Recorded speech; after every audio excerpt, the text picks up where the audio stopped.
The test is in 4-part, Part 1, Part 2, Part 3, and Part 4. Now look at Part 1.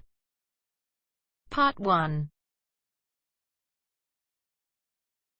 You will hear a telephone conversation about a car insurance claim.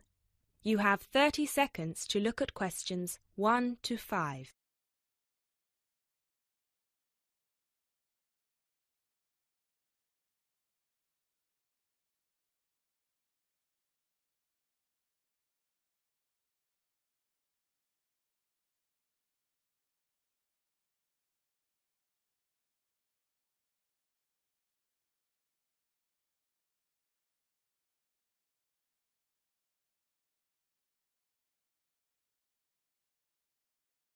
Good afternoon. Watto Insurance. This is Janet speaking.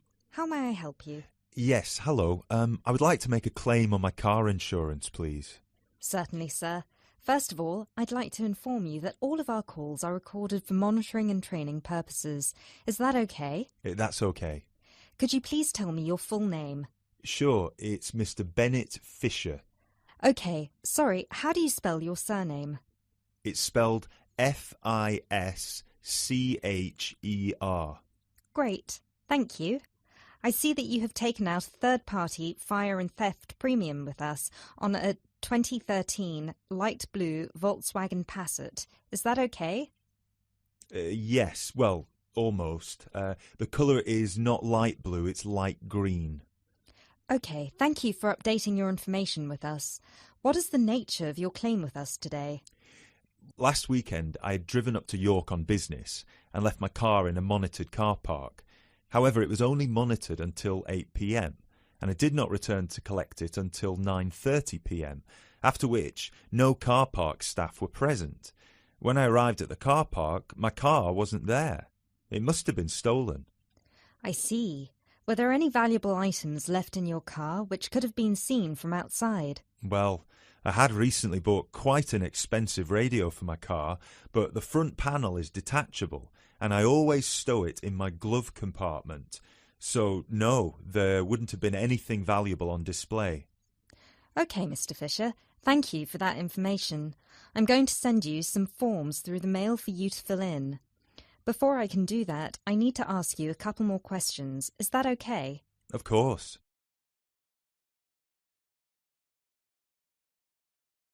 You now have 30 seconds to look at questions 6 to 10.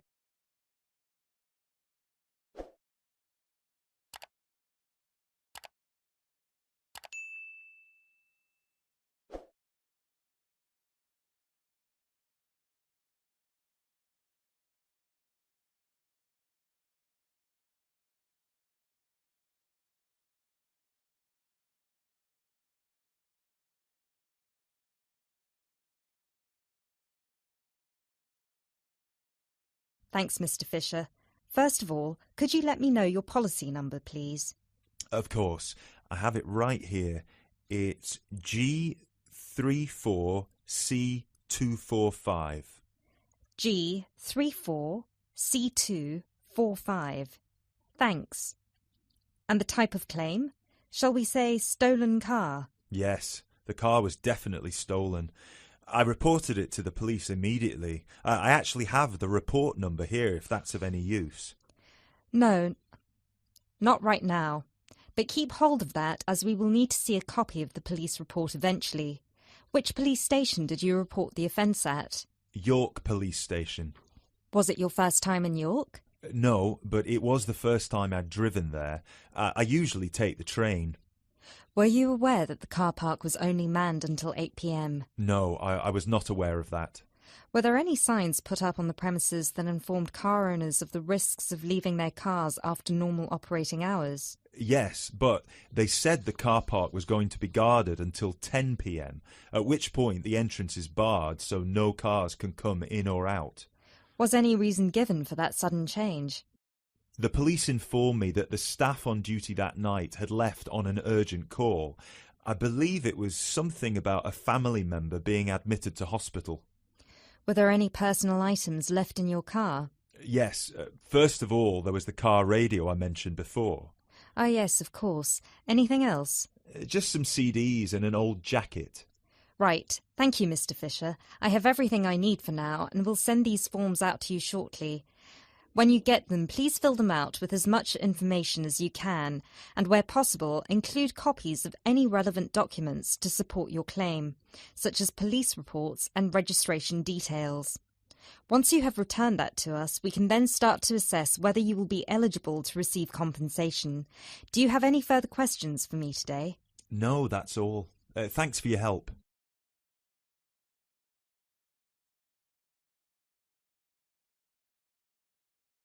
That is the end of part 1. You now have half a minute to check your answers.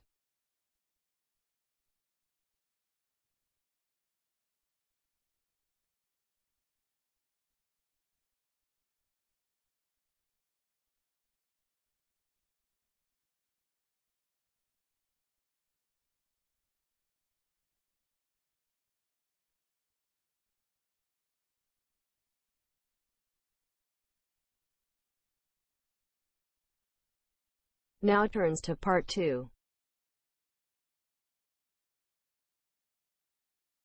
Part 2. You will hear part of a radio programme in which the manager of the Apollo Leisure Centre is interviewed about the centre. First, you have some time to look at questions 11 to 16.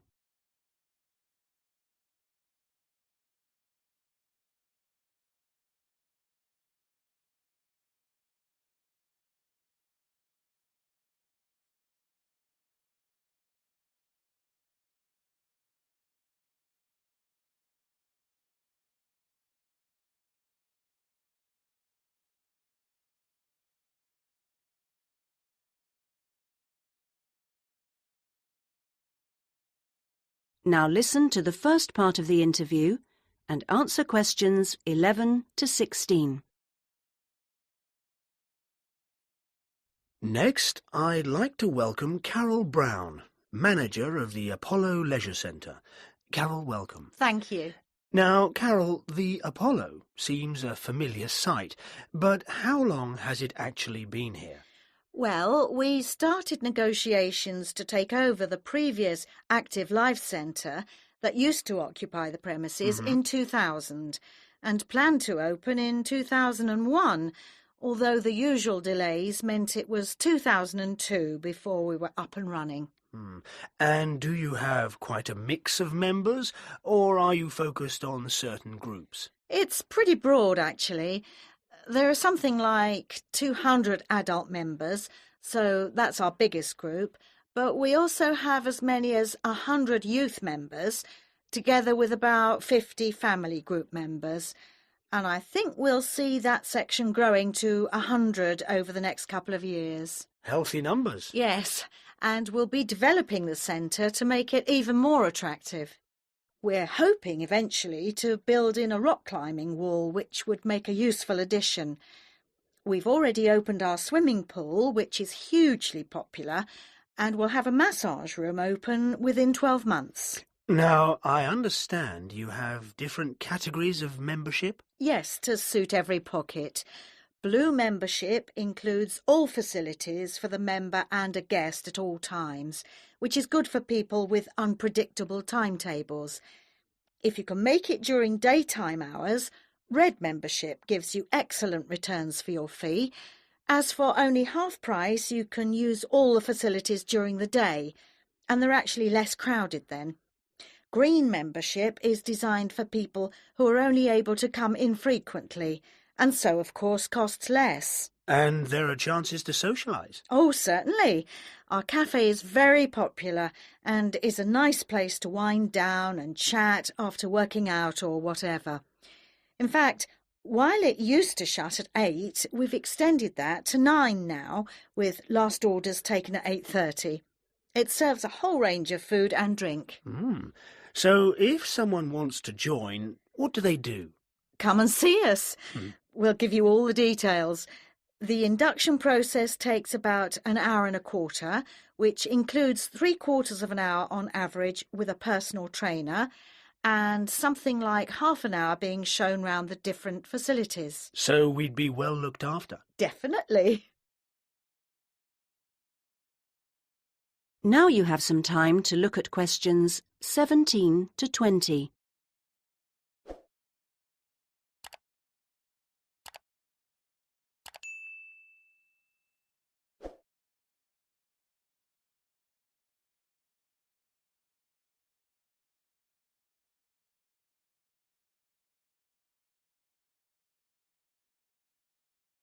Now listen to the rest of the interview and answer questions 17 to 20. OK, now, Carol, can you give us some idea of what we could expect to get as members of Apollo? Sure. Well, let's take next Monday as an example. The early evening would begin with the programme of classes. Of course, members would also be at liberty to do their own thing. I'm just talking about the listed classes that we'll be offering. So let's say you're free to turn up at 4 p.m. You could spend an hour in a class that we call gentle exercise. This isn't a hard workout, as you might be imagining it, but a session designed for those who perhaps are not used to rigorous classes and would like something to ease them in. Right. The next thing on offer will be starting at 5, and again it'll last for an hour. In contrast, this is what we simply call weightlifting. It's certainly not for softies, but this strenuous session is of course carefully monitored, and we wouldn't let anyone do anything silly. Oh, well, that's reassuring. And then, kicking off at 6:15, you'll be welcome at a class aimed at promoting better lifestyles, which we run under the banner of healthy living. We'll give you all sorts of useful advice about just living better. Oh, sounds easier than working out. And probably at least as important. And rounds the evening off nicely. Oh no, we still have one more offering. Oh. These days, so many people are working, frankly, more than they should be, and we try to combat the stress that creates by encouraging those who can to take part in the class we call relaxation. You can learn lots of helpful techniques for staying calm when you think everything's going terribly. Now you're talking. So we'll see you on Monday. Now...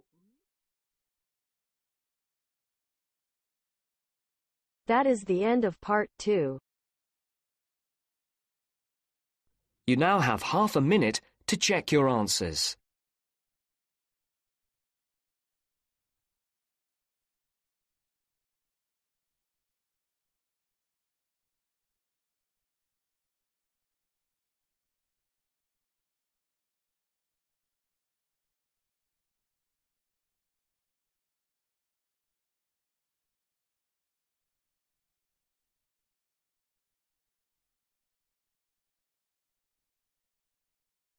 Now turns to part 3.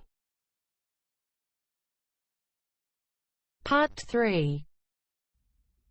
You will hear a talk by a wildlife specialist on a type of bird called a kiwi.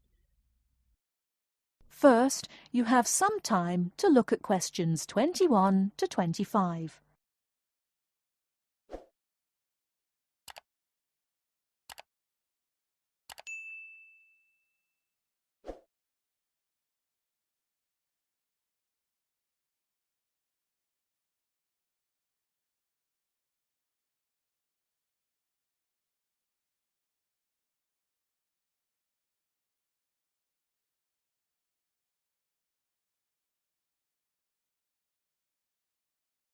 Now listen carefully and answer questions 21 to 25.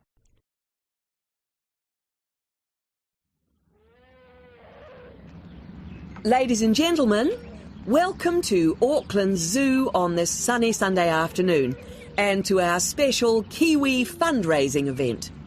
My job is to tell you all about the amazing little Kiwi, and your job, hopefully, is to dig deep in your pockets.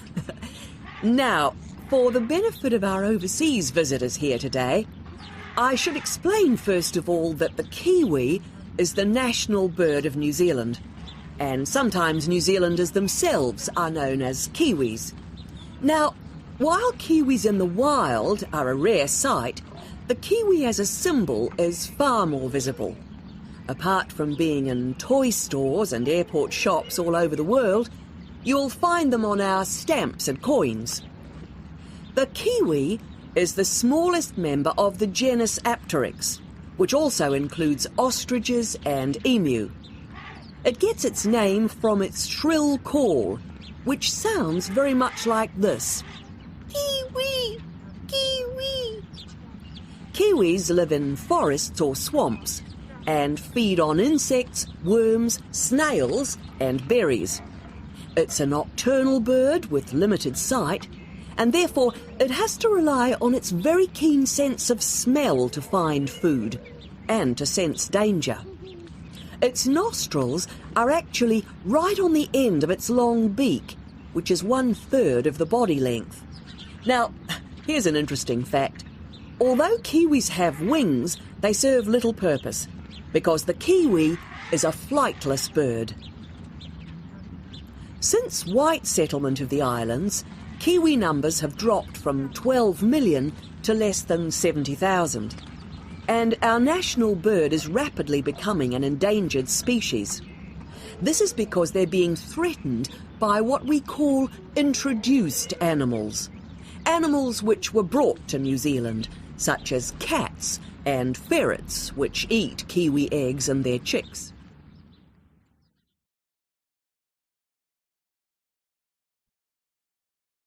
Before you hear the rest of the talk, you have some time to look at questions 26 to 30.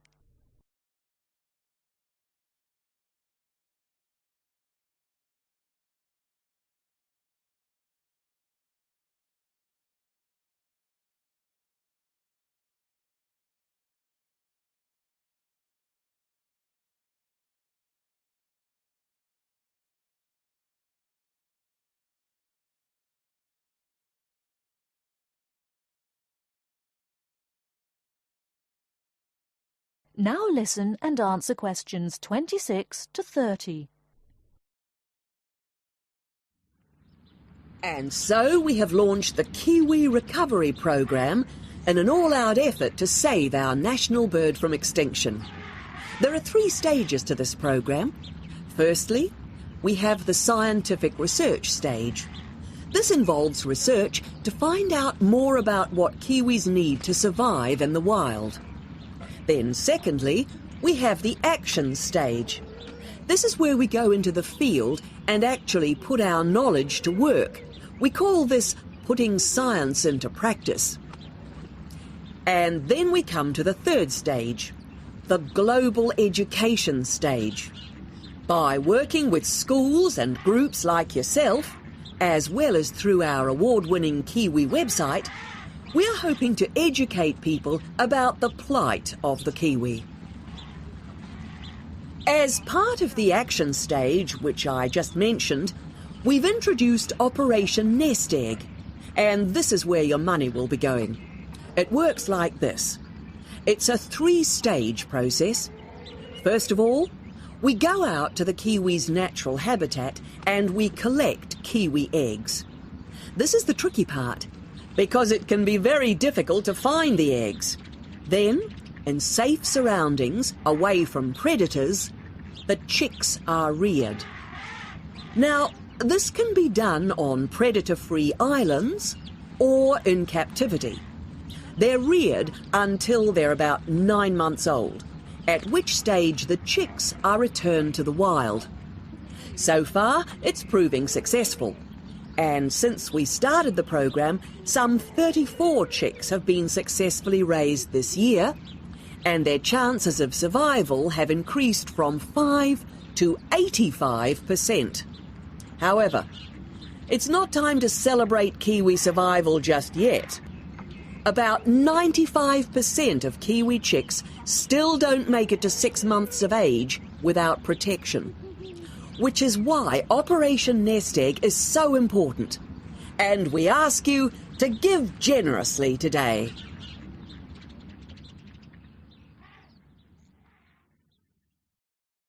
That is the end of part 3. You now have half a minute to check your answers.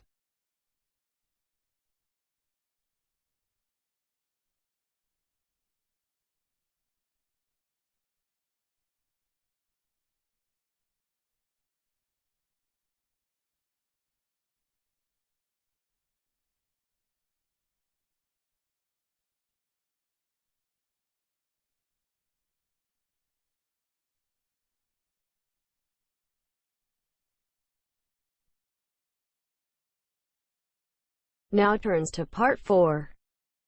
Part 4. You will hear a talk about developments in public transport in large cities.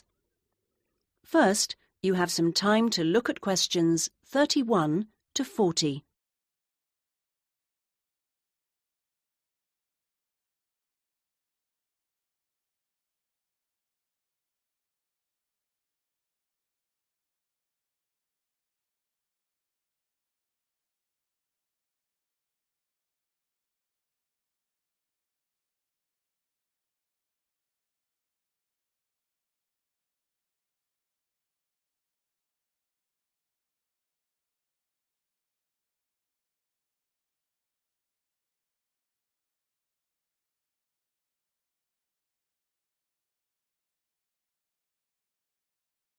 Now listen to the first part of the talk and answer questions 31 to 40.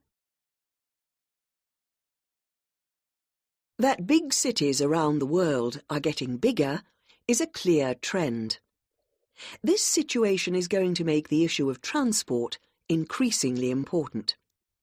Cities cannot work if their people and their visitors cannot move around. This means that public transport is vital to the success of cities. And yet, private car ownership is increasing all the time. Can these two facts be contained in the same reality? Isn't the car slowly but surely strangling the city? But we must acknowledge it does have genuine benefits. Having said that, the fact that car owners can escape to the mountains is of little relevance to the issue of daily city life, in which we need to do things like ferry heavy shopping and luggage around, something the car, of course, is invaluable for. But the so-called family car is rarely occupied by a family, just a single driver taking up a lot of road space. It's not only the car that clogs up our roads, of course. Trucks are heavy, noisy and smelly intruders. But it's hard to persuade companies to opt for rail freight rather than road. They argue that it is cheaper and more flexible, and trucks are undoubtedly able to go when you want, where you want. The cost claim is false, however. Truck companies don't hold themselves responsible for the environmental costs they incur, nor are they keen to calculate the time spent on repairs or delays. So, this is our first challenge, the sheer volume of traffic. If we compare 3 developed and urbanized countries, we can see interesting differences. The UK, for example, has just over 20 million cars, 1 for every 3 people approximately, and nearly 3 million buses and trucks. These figures sound very high, but in fact the Netherlands, although only a little over a quarter the population, has more vehicles per head of population. Meanwhile, Germany, bigger than both other countries put together, actually outstrips either in terms of vehicles per head of population. Now, there is no correlation between these figures and the percentages of journeys made on public transport. This means that the route to better public transport use is not abolishing the car, but rather making public transport better. Not surprisingly, where people can choose, they choose the thing they prefer, not the thing they don't. How do people judge public transport? Well, a major survey was carried out this year, indicating that there are many aspects, from clean interiors of buses to the proximity of routes to homes and workplaces. Fare prices is a complex issue and needs to be accounted with car costs. What people seem to find most frustrating is scheduling. If the route doesn't pass their departure point when it suits them, they'll drive instead. The issue of personal safety seems to have reduced in urgency with better lighting at stops and CCTV.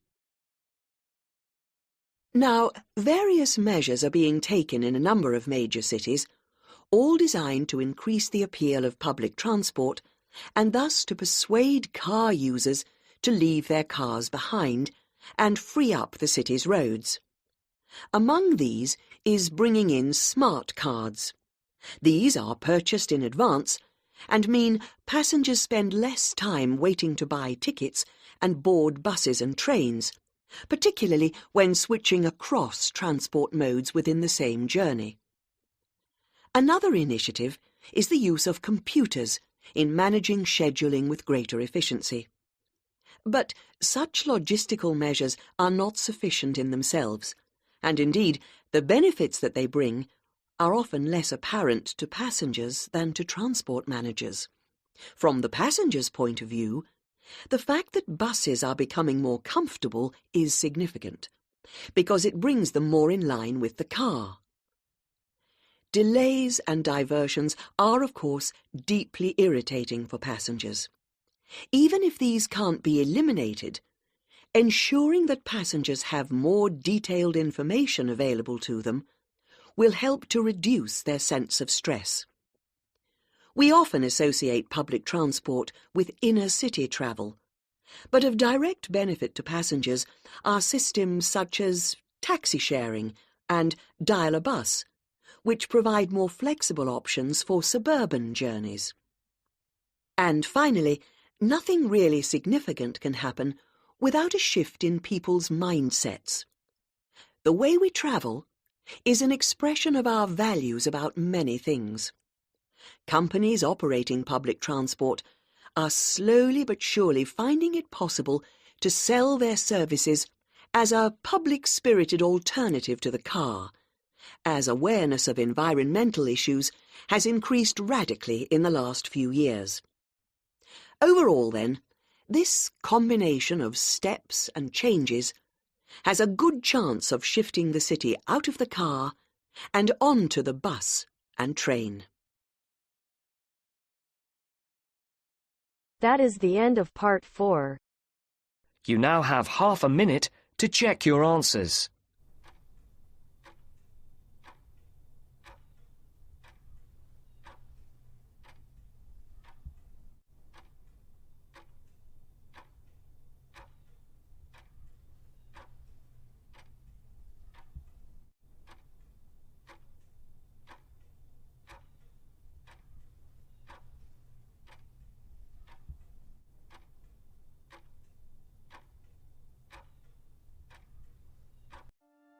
That is the end of the listening test.